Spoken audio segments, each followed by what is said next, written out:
Hello everyone, मैं हूं आशीष। आप सभी का स्वागत करता हूं हमारे चैनल गेट माई यूनिवर्सिटी पे। उत्तर प्रदेश नीट यूजी 2022 की काउंसलिंग प्रोसेस को स्टार्ट कर दिया गया है। अब आप इसकी डिटेल ऑफिशियल वेबसाइट जो कि यूपीडीजीबी की, वहां से आप देख सकते हैं। काउंसलिंग की प्रोसेस को आज 22 अक्टूबर से स्टार्ट किया जा रहा है और 28 अक्टूबर तक रजिस्ट्रेशन के प्रोसेस को कंप्लीट कर लिया जाएगा।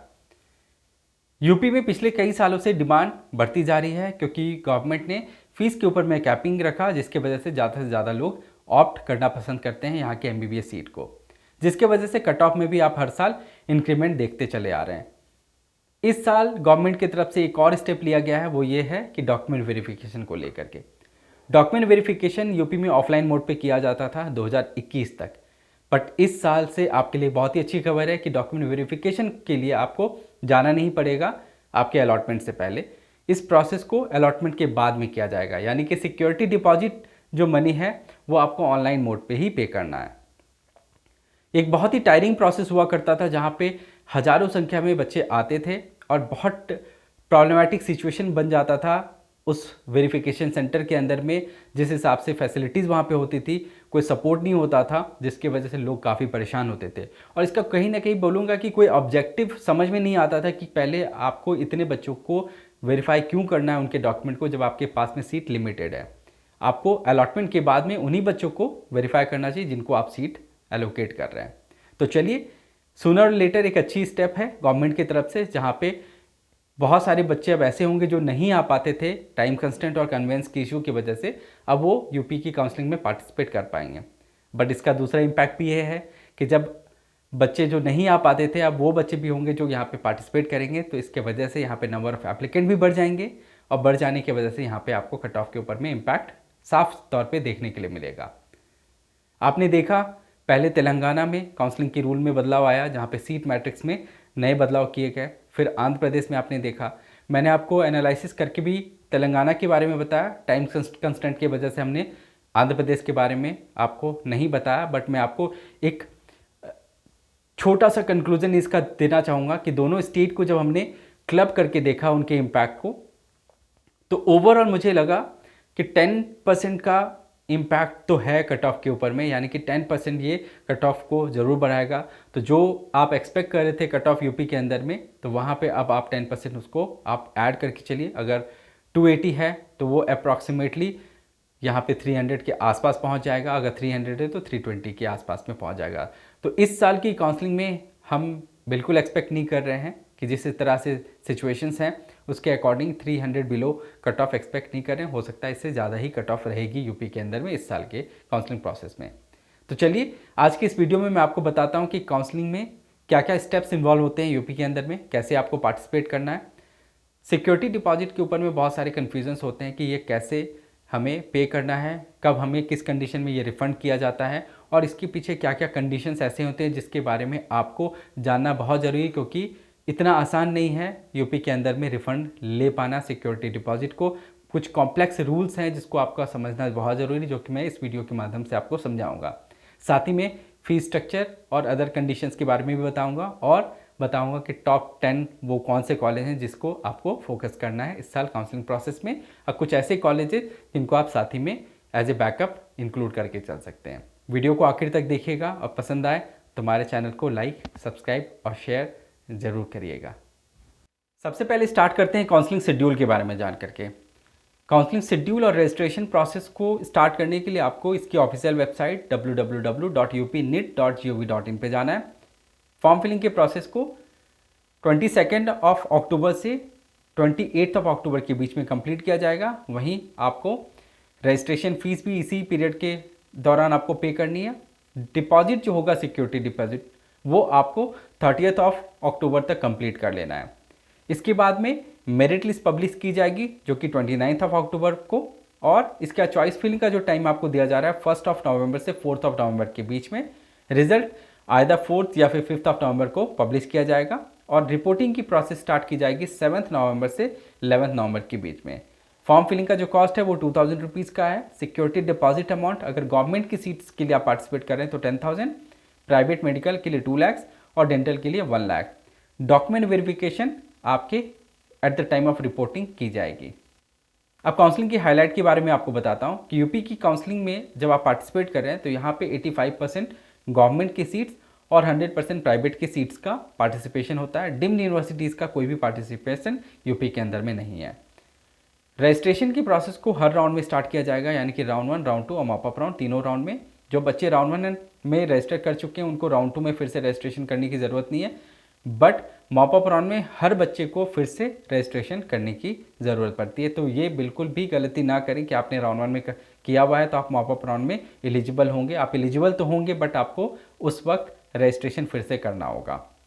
मोड जो होगा काउंसलिंग का वो होगा राउंड 1, राउंड 2 ऑनलाइन मोड पे, फिर mop up round offline mode पे। अगर सीटें बचती हैं तो स्ट्रे वैकेंसी राउंड को भी ऑफलाइन मोड पे कंडक्ट कराया जाएगा। सिक्योरिटी डिपॉजिट आपके राउंड 1 से एप्लीकेबल है। एग्जिट क्लाउज यहाँ पे ये है कि कोई भी फ्री एग्जिट नहीं, यानी कि राउंड 1 में अगर आपको सीट मिल रही है, अगर आप रिपोर्ट नहीं करते हैं तो इस कंडीशन में आपकी सिक्योरिटी डिपॉजिट फॉरफिट हो जाएगी। अपग्रेडेशन के लिए अगर जाते हैं तो आपको फिर से सिक्योरिटी डिपॉजिट पे नहीं करनी है और ना ही री रजिस्ट्रेशन आपको करना है। एलिजिबिलिटी कंडीशंस की अगर बात करें तो कोई भी स्टेट से आप बिलोंग करते हैं, यूपी की प्राइवेट मेडिकल कॉलेज की सारी सीट्स ओपन है, यहाँ पे आप एलिजिबल हैं एडमिशन लेने के लिए। प्राइवेट में एमबीबीएस सीट्स अभी तक 4700 हैं। कट ऑफ की बात करें तो माइनॉरिटी सीट्स पे 234 का कट ऑफ रहा था, वहीं नॉन माइनॉरिटी सीट्स पे 263 का कट ऑफ रहा था 2021 में। तो ये अब स्टेप्स हैं काउंसलिंग की प्रोसेस में। सबसे पहला स्टेप है कि आपको अप्लाई करना है ऑनलाइन बाय पेइंग 2000 रुपीज़।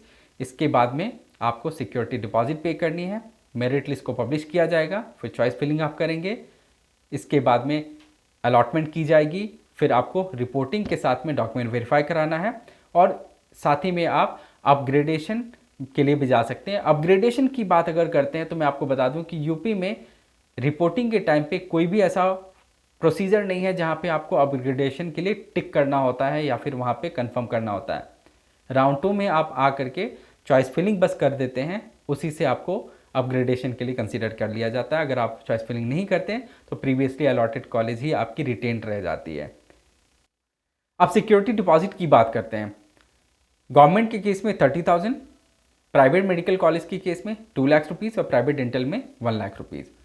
ये किस केस में रिफंडेबल है ये मैं आपको बताता हूँ। अगर आपको अलॉटमेंट मिली, आप रिपोर्ट कर देते हैं तो उस केस में आपको रिफंड कर दिया जाएगा। अगर आपको अलॉटमेंट नहीं मिली है तो उस केस में भी आपको ये रिफंड कर दिया जाएगा। अगर आपको अलॉटमेंट मिली और जिसके बाद में आपको साथ ही में किसी और स्टेट में भी अलॉटमेंट मिल चुका है, चाहे एमसीसी या फिर किसी स्टेट की काउंसलिंग प्रोसेस में, तो उस अलॉटमेंट लेटर के बिहाफ में आप जाएंगे और जाने के बाद में अपने रिफंड के बारे में बात कर सकते हैं। बट यहाँ पे कैचमेंट वो है कि ये रिफंड का प्रोसेस तब किया जाता है जब आप एडमिशन ले लेते हैं, यानी कि जब तक आपने एडमिशन नहीं लिया है तब तक सिक्योरिटी डिपॉजिट में कोई भी रिफंड का क्लाउज नहीं होता है। अलॉटमेंट के बाद में वो फॉरफिट हो जाता है। तो यहाँ पे एक पॉइंट है जो कि आपको समझना है कि अगर सपोज आपको अलॉटमेंट मिल रही है, जो कि काफ़ी मैं बोलूँगा कि कॉम्प्लेक्स रूल इन्होंने बनाया है कि किसी भी बच्चे को अगर 2 स्टेट में अलॉटमेंट मिल गई, यानी कि यूपी और किसी और स्टेट में, तो वो बच्चा किसी एक ही जगह पे एडमिशन ले सकता है। तो अगर वो दूसरे स्टेट की अलॉटमेंट लेटर लेकर के आता है और यूपी में पहले वो एडमिशन लेगा और एडमिशन लेने के बाद में फिर अपनी रिफंड को प्रोसेस कराएगा, जो कि कम्प्लीटली इलॉजिकल है। बट फिर भी मैं आपको बता दूं यही रूल है यूपी के अंदर में। आपको पहले एडमिशन लेना है, यानी कि पहले ट्यूशन फीस आप पे करिए, तब जा कर के आपको उसमें 10% का डेबिट होगा और उसके बाद में बाकी के पैसे को आपको रिफंड कर दी जाएंगे। सपोज आपने एडमिशन ले लिया है और फिर भी आप मॉप अप राउंड से पहले डिसाइड करते हैं कि आपको एग्जिट लेना है, तो उस केस में आप पर्सनल रीजन के भी बेसिस पे आप रिफंड ले सकते हैं। 50% का आपका डेबिट हो जाएगा आपकी जो अमाउंट आपने पे करी है। अगर आपको अलॉटमेंट मिलता है और आप उसके बाद में एडमिशन नहीं लेते हैं तो उस केस में ये कम्प्लीटली नॉन रिफंडेबल है। अब ये फीस स्ट्रक्चर है कॉलेजेस की, जहाँ पे सबसे लोएस्ट फीस स्ट्रक्चर है हिंद सीतापुर के अंदर में 10,77,229, और अगर मैक्सिमम फीस करें नॉन माइनॉरिटी की कॉलेज के अंदर में तो वो है श्री राम मूर्ति बरेली में 13,73,760। वहीं माइनॉरिटी कॉलेज में लोएस्ट फीस है 15,80,000 करियर में और मैक्सिमम फीस है एरा मेडिकल कॉलेज में 16.60। फीस स्ट्रक्चर में कोई भी रिवीजन इस साल नहीं हुआ है। फीस स्ट्रक्चर जो 2021 की थी वही एप्लीकेबल है 2022 में भी।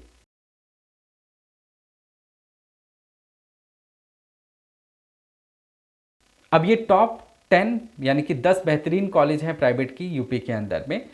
सबसे पहला नाम आता है SRMS बरेली का, इसके बाद Era medical college, Sharda, Subharti, number 5 पे हिंद बाराबंकी है, नंबर 6 पे तीर्थंकर, नंबर 7 पे है मुजफ्फरनगर, नंबर 8 पे है रोहिलखंड, नंबर 9 पे है सरस्वती हापुड़ और नंबर 10 पे है हेरिटेज वाराणसी। इसके साथ में कुछ और कॉलेजेस भी हैं जिसको आप कंसिडर कर सकते हैं, जिनमें सबसे प्रॉमिसिंग कॉलेज है यूनाइटेड जो कि प्रयागराज में है, आप उनको ऑप्ट कर सकते हैं। साथ ही में कुछ और ऑप्शंस हैं जैसे कि रामा हापुड़ है, रामा कानपुर है, आप मायो बाराबंकी को कंसिडर कर सकते हैं और केडी मथुरा को भी कंसिडर कर सकते हैं। कुछ कॉलेजेस ऐसे भी हैं जिनमें बहुत डेवलपमेंट की ज़रूरत है, जिसके बारे में आपको मैं टाइम टू टाइम बताता रहता हूं। उन कॉलेजेस के बारे में सोच समझ के ही उन कॉलेजेस को ऑप्ट करिए, क्योंकि लोकेशंस के ऊपर में भी चैलेंज है और साथ ही साथ में बहुत सारी कमियां हैं जिनको उनको दूर करनी अभी बाकी है। उम्मीद करता हूं कि आपको यूपी की काउंसलिंग प्रोसेस के बारे में क्लैरिटी मिली होगी। अगर कोई भी कन्फ्यूज़न हो या डाउट हो तो हमारे कमेंट बॉक्स पर ड्रॉप करिए, हम आपको रिवर्ट बैक करेंगे। अगर आप हमारी प्रोफेशनल सर्विसेज अवेल करना चाहते हैं तो हमें हमारे स्क्रीन पे दिए गए इस नंबर पे कांटेक्ट करिए 7676760001 पे। Wish you all the best for your counselling process. Thank you for watching this video.